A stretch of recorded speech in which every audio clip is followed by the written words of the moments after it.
సమీర ఏదో జరిగిపోయినట్టుగా door open చేసుకొని బయటికి వచ్చేస్తుంది. పువ్వులన్నీ నలిగిపోయి అలా బయటికి వస్తుంది. శరణ్య అది చూసి ఒక్కసారిగా షాక్ అవుతుంది.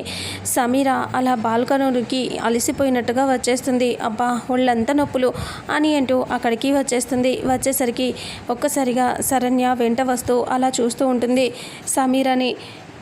అప్పుడే సమీర ఇలా అంటూ ఉంటుంది, అబ్బబ్బా ఎంత అదైపోయాను, మొత్తం అలసిపోయాను అని అంటూ ఉంటే, ఏం జరిగింది అని అంటూ శరణ్య అంటుంది.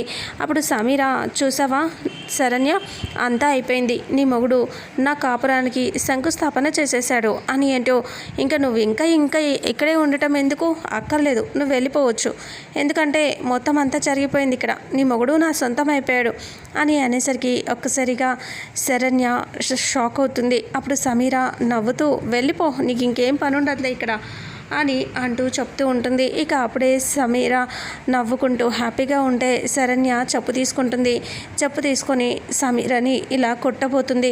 ఇంకా చెంపదాకా వస్తుంది, చెప్పు ఆగిపోతుంది. అలా సమీర చూస్తూ ఉంటే శరణ్య కోపంతో చెప్పు తీసుకొని కొట్టబోయి అలాగే చూస్తూ ఉంటుంది.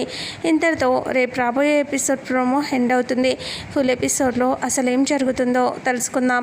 వీడియోని చూసిన ప్రతి ఒక్కరూ వీడియోని లైక్ చేయండి, షేర్ చేయండి, కామెంట్ చేయండి. అలాగే మన ఛానల్లో మరిన్ని అప్డేట్స్ కోసం ఛానల్ని సబ్స్క్రైబ్ చేసుకోండి. Thank you so much.